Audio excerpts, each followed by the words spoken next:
And we are live. Hello, I'm Blaine Bartlett. I'm Doland White. This is We're the power live. of you. We are live. The power of you. This is That's Power of You. Hey, we're having fun doing this show, guys. Those of you that are tuning in, we appreciate it. I want you to know that we appreciate your comments. We circle back, when people have a question or a comment, either Dolan or I or both of us actually respond to them. So don't be shy. If you're watching this, love that. Matter of fact, it's on both our feeds. It's on Blaine's feed, shows up on my LinkedIn feed as well, and out on YouTube. If you have criticisms, they go on Blaine's feed. And the compliments, those are Doland. Go under my feed. So he needs all the reinforcing he can get. We can bifurcate this. We'll split this. Hey, you used that word again. You don't get to use that word very often. $3. That's a $3 word. Yep. That's right. Oh my goodness. Well, the purpose of the power of you, we wanted to do, and we're doing this twice a week, and we're going to do this, for the foreseeable future.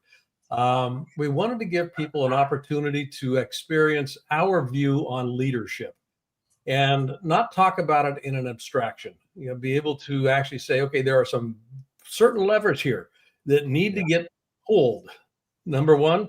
And number two, before you pull them, you got to identify what they are. So what we want to be able to do with this, bi-weekly or twice a weekly show is just kind of do a deep dive in some of these concepts, some of these dimensions. So the last, 4 that we did, I think we're all organized. Yeah. 5. The last 5 that we did, we're all organized around the 5 lies of leadership. Those things that will trip us up faster than it can make your head spin. Okay.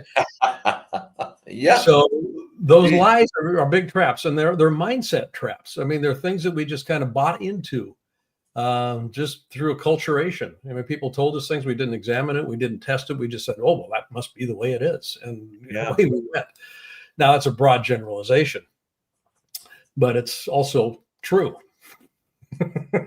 Tends to be true for a vast number of people. Oh, man.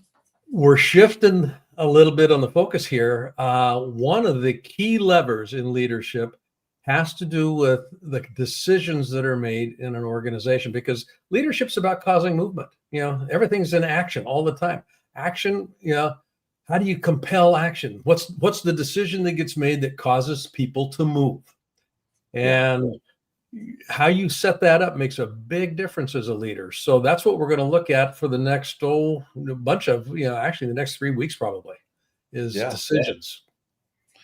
Yeah, it's inevitable. As a leader in an organization, you're either, and it's funny because I was thinking about this morning when I was looking at the deck coming into this plane, because thinking about the number of decisions that we make as leaders inside of organizations, and how many decisions get made during the day. And we tend to think of the word decision from this context of I'm making this big decision.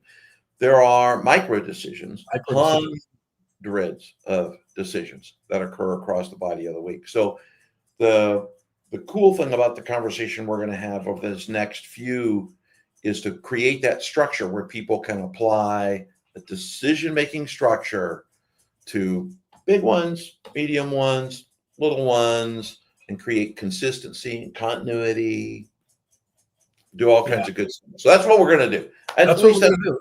Yeah. I thought that's what I'm doing. I'm not sure. So. Well, I think I'm going to probably buy into that. But the point that you raise there, I think, is really a crucial one. I mean, if you think of an iceberg, 95% of the iceberg is underwater, and 5% is visible. Those are the big decisions that executives and senior leaders tend to make. The big decision, everybody knows about it. It's the micro decisions, the mid-level decisions, the medium decisions that are made on a daily basis that comprise the bulk of the organization's gravity, if you will. And it's those decisions that influence how quickly you're going to move, what direction you're going to move. All of that stuff comes into play. So as a leader, think about this, not in terms of I've got big decisions. No, how do you actually trickle this down into the organization so people know how to make decisions that are in service of where you want to go. Right. This is part of the delegation and developmental process. Yeah, it's funny. That's very true. Anyway, we could go on. We may not even get to slides today. I don't know. Let's go on. Let's do. I'll throw a slide up here just to see here. Perfect. Got a couple of them here. Peter Drucker. Peter is just a leadership management guru. He was a phenomenal guy. Decision making is in italicized and bold print, the specific executive tasks. And don't confuse the word executive with role. Executive has to do with something other than role. It's you think of your of your brain, the executive, the frontal lobes are the executive center of your brain. It's what's informing the rest of the body. So when we look at these mid-level decisions, these minor decisions, these medium-sized decisions, these micro decisions, there's an executive function that's in play here. And decision making is the specific executive task. So it's not big decisions, it's all of them aggregated. And then Malcolm Gladwell, truly successful decision making relies on a balance between deliberate and instinctive thinking. This is where, gut decision. What informs a gut decision? Yeah. And we're going to play with that one a little bit here in some great detail when we start getting into some other parts of this decision work that we're going to talk about in the next 4 or 5 weeks. Oh, yeah. It's funny because I love these statements from the statement of executive is not role. Because it's not. Executive is not role. It's an executive thinking at a higher level. I'm thinking at an executive. I'm thinking there. One of the things that's just made me smile, Blaine, was I had a great conversation with a gentleman. I won't mention him completely by name, other than I will refer to him as Jim. And he didn't get on the Zoom with me and say he's dead. Anyway, so he's dead, Jim. But when when you're making those executive decisions, and part of the importance of this conversation as we head off into decisions, and we're starting with a really good, solid framework today, is when we're making decisions for us and for our team, not to forget that we are human. And because we are human, therefore we are imperfect to start with. So we are endeavoring to make the best possible decision with deliberate and instinctive thinking. When I was the CEO of the marketing company, I used to tell my team all the time, what you're really hoping for is that I am guessing good. Yep. I'm guessing good. That's what you're, which I don't know if that's proper English or not, but anyway, since English isn't my, first language, but no, Alabama is. Alabama's, yeah, exactly. So I love these statements, especially the Gladwell statement. That's a powerful thing for people to think about. This is all done in the context of leadership. This was, this whole conversation, everything we're going to be looking at in the power of you, it's all around leadership. And we define leadership in as, really in a very specific way here. Activity of influencing others in order to co-create coordinated movement in pursuit of a worthy ideal. That's the definition. Leaders cause movement. That's what they do. So you got behavioral characteristics, you got personalities, all kinds of stuff. You strip all that stuff away, all you got is somebody that's causing movement. How you cause it makes a difference. In today's world, command and control is probably not going to be a sustainable model. As a matter of fact, I can guarantee it won't be. Influencing is what we're really looking at, and it's a state of being. How do you influence how you are? And both Dolan's, in my experience, in almost 90 years collectively here and working with leaders in leadership development, we both, I think, have found that most people do not know themselves well. And as a consequence, their influencing strategies are hit and miss at best. It's kind of like, why'd you do that? I don't know. Well, you knew it wasn't going to work. I know, but why'd you do it? Well, I don't know. I mean, it's just kind of this loop. You got to know yourself. You got to know what's going on here. Influencing others. How do I show up and cause movement before I ever open my mouth? That's one of the things that we're looking at here. Yeah. It either attracts people or it repels them or causes them to just freeze. Yeah. You're causing movement all the time just by coming into the window. Yeah, it's funny. Sometimes it kind of reminds me. So at some point, we should do one of these on the triunal brain, which will completely blow everybody's mind just on the Yep. three parts of the brain and how all those three parts connect. But it's very, very, very true. One thing you'll hear, and just as a reminder to everybody listening, and if you've watched any of the ones in the past, or as you're hearing today for the first time, when you hear this, why don't you just think about this from the phrase, from just simplicity and ease and elegance in the statement of what defining leadership is really all about. It's not a long paragraph. It's not a diatribe. There's thousands of books on leadership. And the one sentence and the key pieces I want you to focus on is, are you influencing?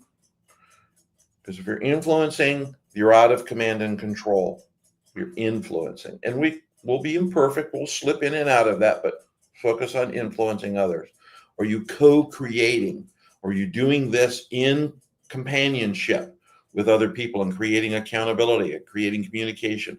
Is it coordinated so everybody's in agreement? We all are marching towards the same thing. And have you figured out what your worthy ideal? Why are you doing this? Yeah. And that worthy ideal is going to be a real significant piece of this whole decision conversation. Yes, that is today. So as a leader, if you're missing in any of those four things, influencing, co-creating, coordinating, pursuing a worthy ideal, if you're missing on any of those four components, then not only is your leader, the definition of the easiest way we could think about it is, then your definition of leadership is incomplete and your outcome will be incomplete. Spot on. So the pursuit of a worthy ideal is the last piece of this sentence. It's actually the first part of a whole decision matrix that we're going to look at here. So this is, over the course of the next 3 weeks or so, we're going to be unbundling this particular model. Right now, we're going to be focusing on this question of for the sake of what. Now, what do we mean by the for the sake of what? This is where the worthy ideal comes into play. Yeah. For the sake of what? It is not your vision. That's temporally, it's time bound. It's got a fast, hard date to it, in some way, shape, or form. It's not your goals. It's not your objectives. That is not what a for the sake of what is. The answer to what is a worthy or for the sake of what is, it's the answer to the question, what matters? What matters? I've got a vision. Well, why does that matter? Why does that matter? That becomes personal. Now, the key here is that it is, because it's personal, it's inspirational. It's not motivational. Good. Well said. And that is all the difference in the world.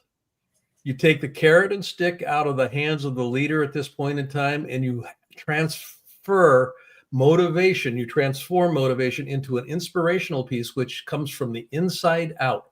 It's not an externally driven mechanism. It's an internally driven desire. That desire, I can't not have that. It's so strong. It matters to me. It matters to me. That's where worthy ideals come into play. And that's what we're going to be playing with here. Yeah. And I just love that, because it is that you talked about inspiration. That carrot and stick. Carrot and sticks won't move anybody to an outcome if they're not inspired. If they don't have there's the burning desire, right? Yeah. I was on a coaching call just a few minutes before we started this today, and one of the things that we were talking about in that call is some of the things that we'll get into today. But it was, you can teach skills. I can teach you how to do stuff. You can learn anything you want to learn. I learned to be a chef early in my career. I learned how to use a big knife and only ended up with stitches 2, 3, 4, 5 times. So you learn that stuff, but you can't teach desire. Desire and inspiration comes from only discovering what matters. What matters? When I was doing work with Nokia, and I spent about 12 years working as an external consultant, helped develop their global leadership platforms. and trained over 3,000 managers or leaders at that point in time. Starting from when they were very tiny. They only had about 300 people in the telephonic division at that point in time. They grew enormously after that. But what was interesting here, they had a vision, and here's where this gets to be really intriguing for people that are willing to explore this. They think that most people think that the vision is the target. No, it's not. What's important about vision is what it makes possible, not what it is. What does it make possible? It makes possible movement towards something that is experienced as being a worthy ideal. Now, what was interesting about Nokia is they did not put a whole lot of words around their vision, because the words will tend to box things in. Their vision, when I started working with them, was very simple. It was literally two words: Vision 2000. That was their vision. Vision 2000. What the hell does that mean? Great question. How would you answer that? How would you? And that was the mechanism by which they began to make decision. It was organized around what matters. Now, there was a whole lot bundled into that. It wasn't, just carte blanche, go run to the woodshed here and make up all kinds of stuff. There was some strategic guidelines and everything else that were in place here. But the decision making was organized around what matters. What matters. Yeah. And the vision became kind of the North Star, if you will, kind of the lodestone.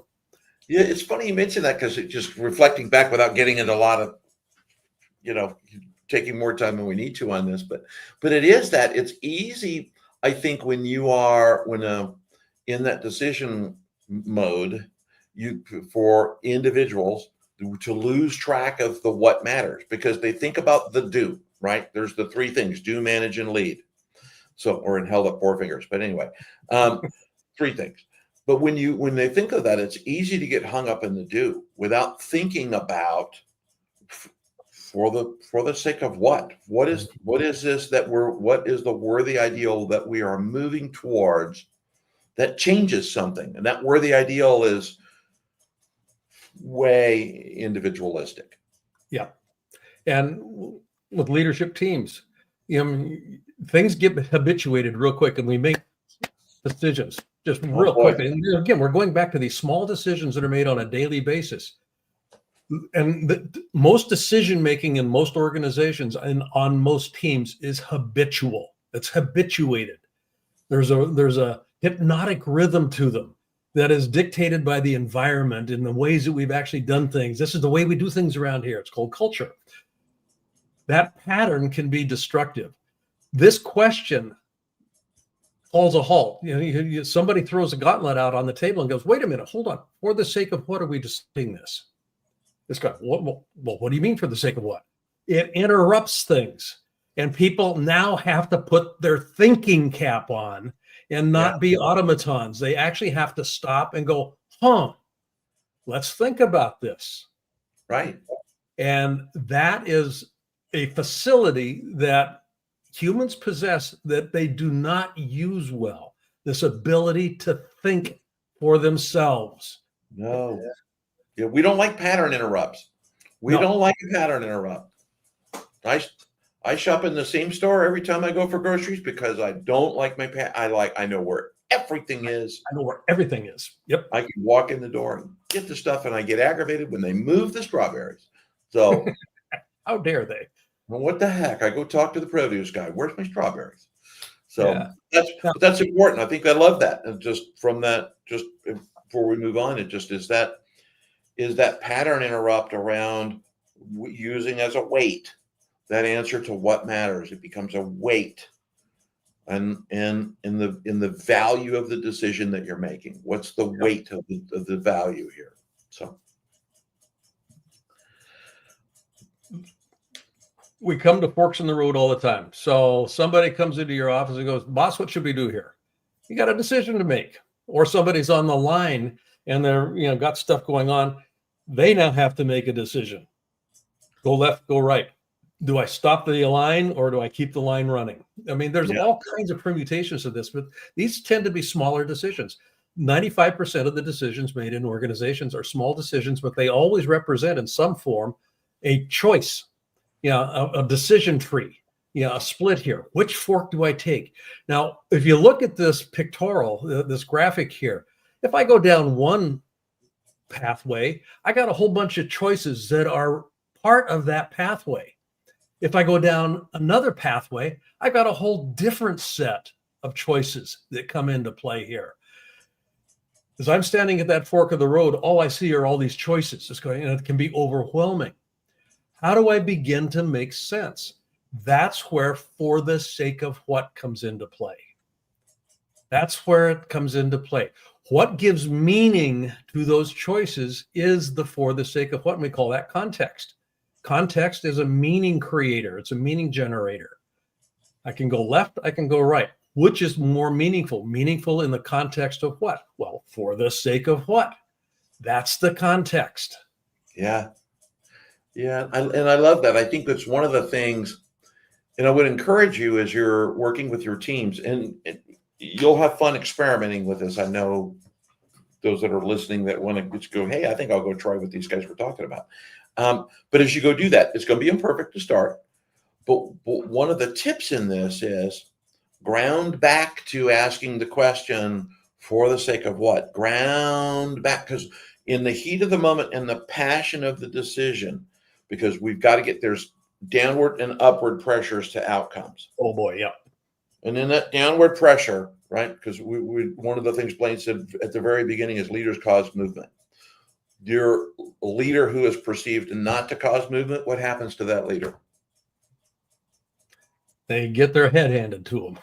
Yeah, you come in one morning and there's a box on your desk and some guy standing there and they put all your stuff in the box and they walk you out to the parking lot. Or leaders who cause movement, they get promoted, or they have these. So we have those paradigms that sit in our head, and they're paradigms. Yeah, they're old. There literally are things that we need to break.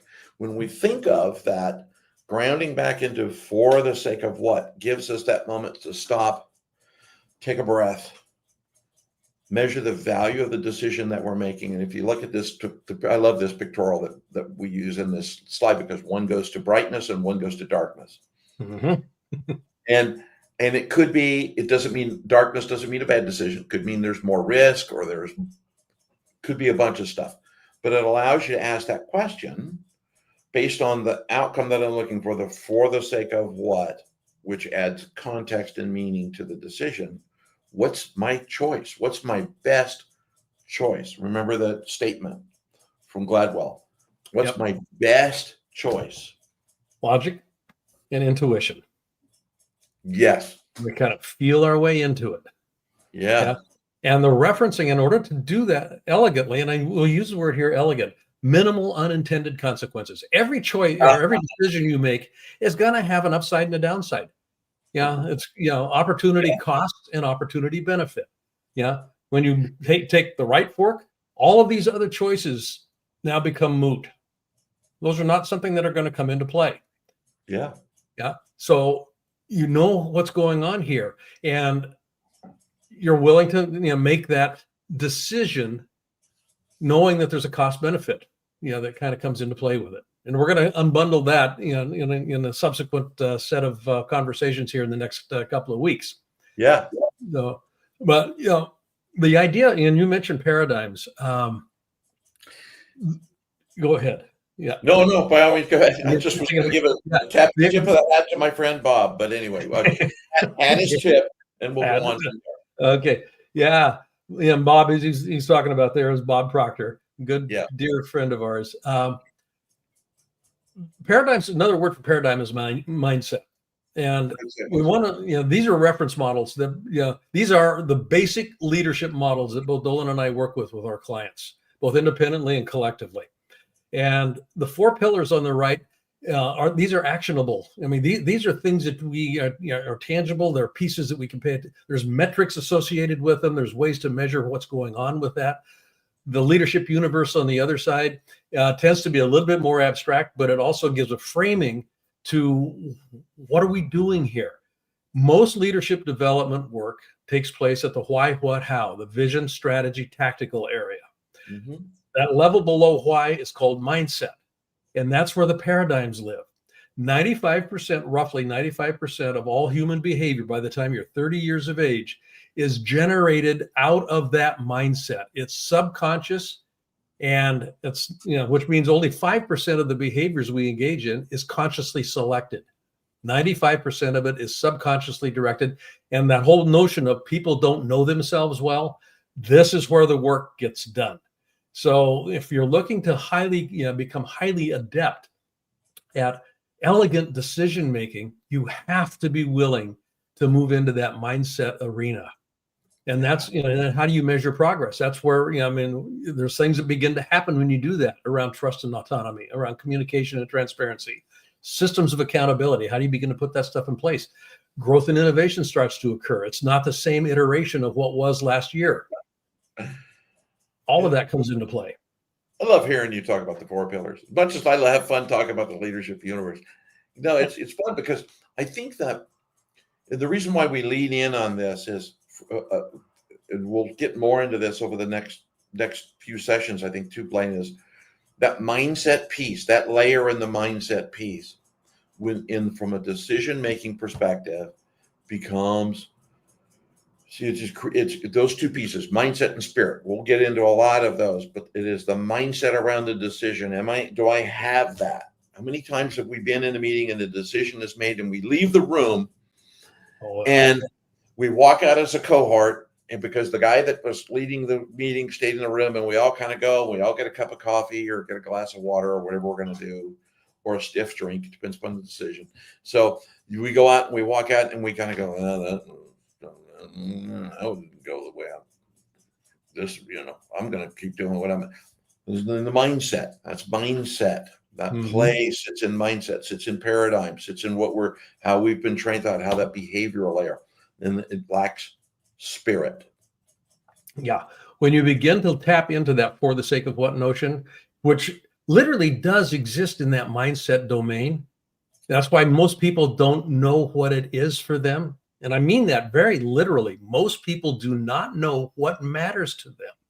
Right. And it's not superficial things. It's not my house. It's not my car. It's not my money, my bank account. Yeah, that stuff's important. But what matters to me that inspires me to express who I am in the fullest possible way that I can actually produce. That's what I'm looking to do. And for most people, that has been tamped down, stomped on, concretized over. And it's kind of like every now and then a little, sprout comes through the concrete, and it's kind of, oh, isn't that pretty? Doesn't get watered, doesn't get nurtured. We want to be able to tap into the spirit and the soul of the organization. We do that by tapping into the spirit and the soul of the people that are part of the organization. That's where things begin to really happen. And that's a function of the kinds of decisions that are made in an organization for the sake of what? Yeah. Good point. All right. Hey. So what's the next? Do you want to talk about this, or you want me to do it? Or what's the next step? Let's go on to the next step. Look, so one of the things that we're going to talk about today is we don't have an offer, we have an ask. There's a dear friend of ours named Mary Morrissey, who talks about feel invited, not obligated. And as I think about this, we know that as leaders, nothing happens until something moves. Right? Einstein talks about it when Einstein coined this phrase, it was broader than the conversation around physics. There was a broader conversation that Einstein had in play. And one of the things that's very important is that only in the statement, I love the statement, only about 20 to 30% of people actually follow through with movement. Movement may feel good at that time. It's kind of like when we go to the website and we go, I know, I'm going to download that white paper and I'm going to read it. I think I've got gigabytes of white papers in some hard drive but I've never gone back and moved any energy around. But movement is critical to that opportunity to progress in your career, progress in your leadership skills, and to take the next step. So we'll talk a little bit about why this matters. Exactly. So, that last piece here, Regular check-ins or peer groups can boost follow-through rates up to 80% better. I mentioned Nokia. When I was doing that work with them, the first, probably 4 years of that program, it was, a 4-day leadership. It was a whole, I won't go bore you with the details of the program, but it was a 3-section leadership. We did all strategy was one part of it. A whole finance piece was another. And then the actual leadership body is the one that I worked with.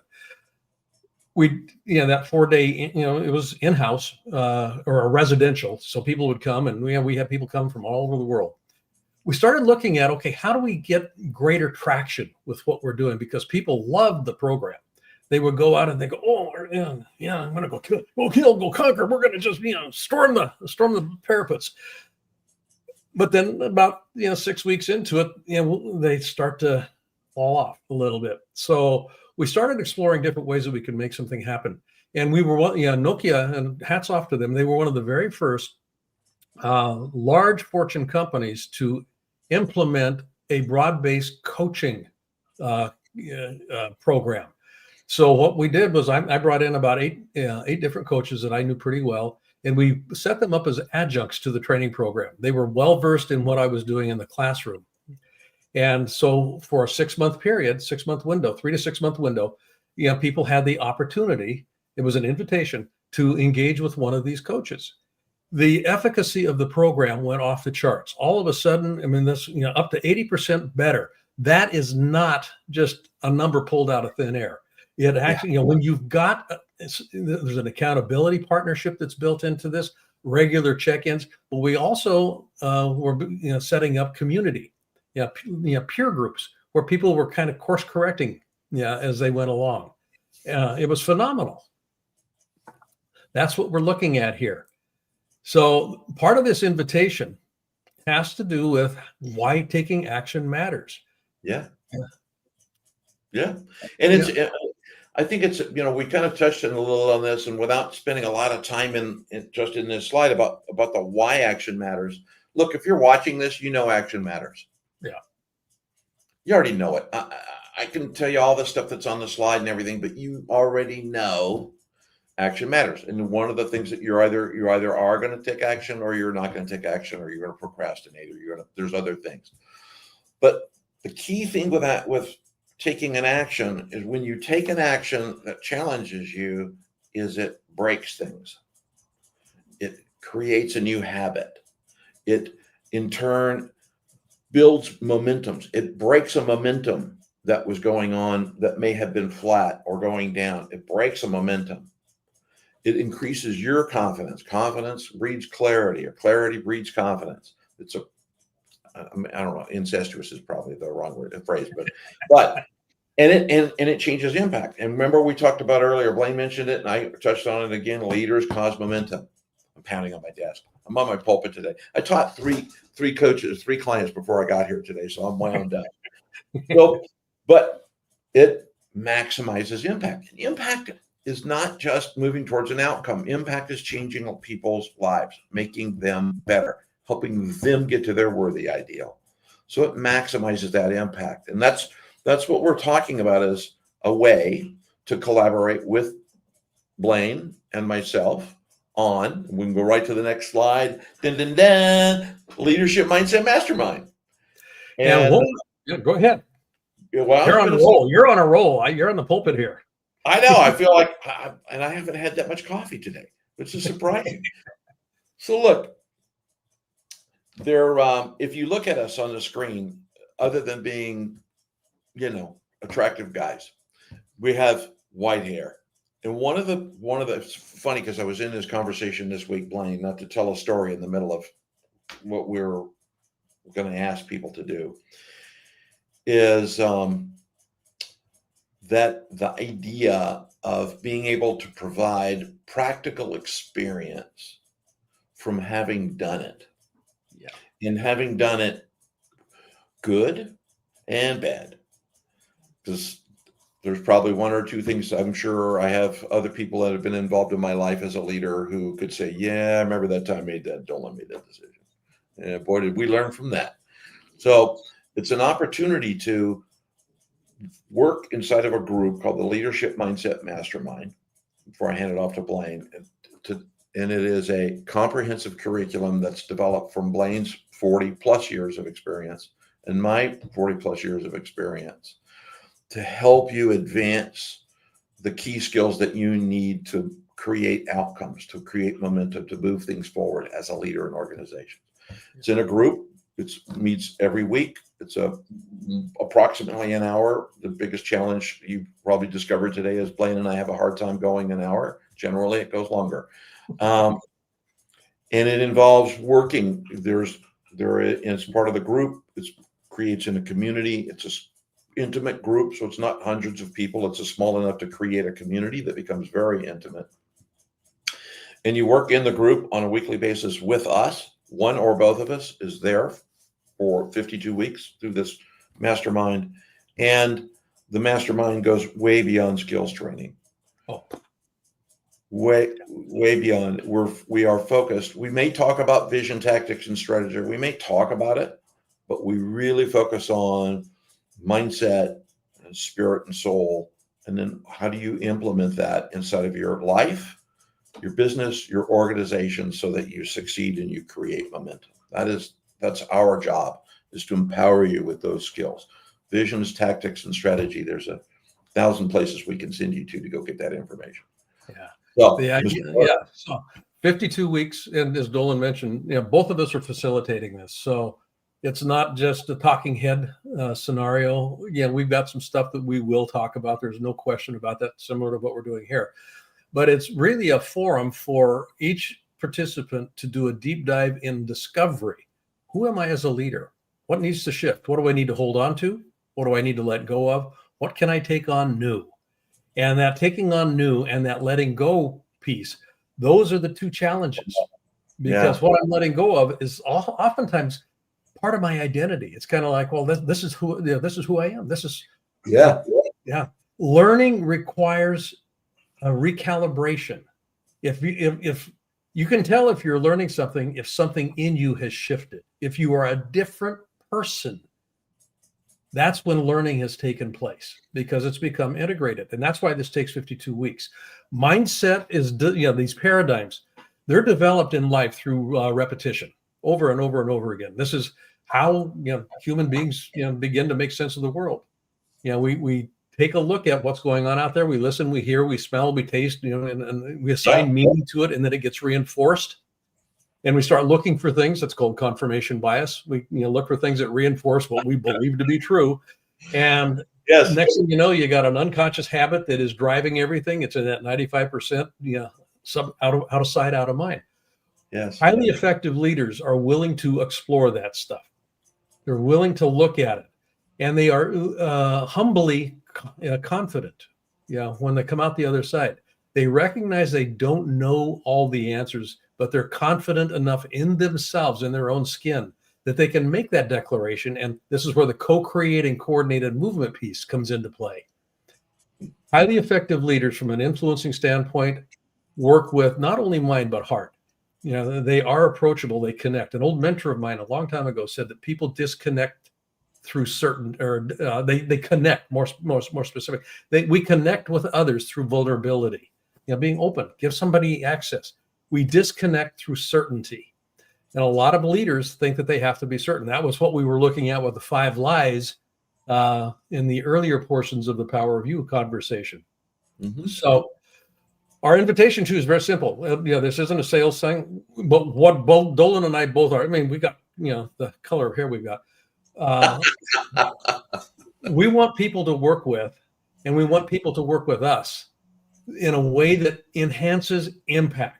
Today's world needs leaders that know how to lead, not how to dictate, not how to run over things. Yep. How do you invite people to participate in the creation of something that is worthwhile for the sake of what? That worthy ideal. That's what we're looking to work with. Those are the kinds of leaders that we want to assist in developing. So the invitation here, if you're interested at all, if you're curious at all, if something is, went, hey, well, I'm not sure about that. Go to leader.blainebartlett.com /leadership-mindset-mastermind. It's a landing page that has got information on it. It's not a sales page. The link that you'll find on there is simply an invitation to have a conversation with either Dolan or I about this. That's all that is. There's, a FTSOW invitation. Feel invited, not obligated. We would love to have a conversation with you about this. And if it makes sense to you, then great. Come along. If it doesn't make sense to you, great. Don't come along. No harm, no foul. That's kind of what we're looking at. If you're on a mobile device, or if you got a mobile device handy, you can just scan that QR code and it'll take you directly to it. So there you go. There it is. There you go. That's our offer. And as a reminder, so do that. Go to the site, invite you. That's the invitation is have an opportunity. And it also gives us an opportunity to tell you whether this is currently a fit for your career. Is this the right thing for you to be doing? Yeah. A couple of times we've said no. So please, this is an opportunity so that you get the value from it. I want to remind everybody before we sign off, we're here Tuesdays and Thursdays. We're here Tuesdays at 2 p.m. Pacific, Thursdays at noon Pacific, which is, I don't have that many fingers, and come join us or have an opportunity. Please share these sessions with other leaders. We, as you can tell by the way Blaine and I interact, these are very, highly rehearsed. Highly rehearsed, tightly scripted. And scripted. So please share them with other leaders. Thank you for giving us time today. You could be doing 1,000 other things. Grateful to have you here with us. Thank you for listening to us, Mr. Bartlett. Blessings to all who are listening. Thank you. All right. Everybody, good show.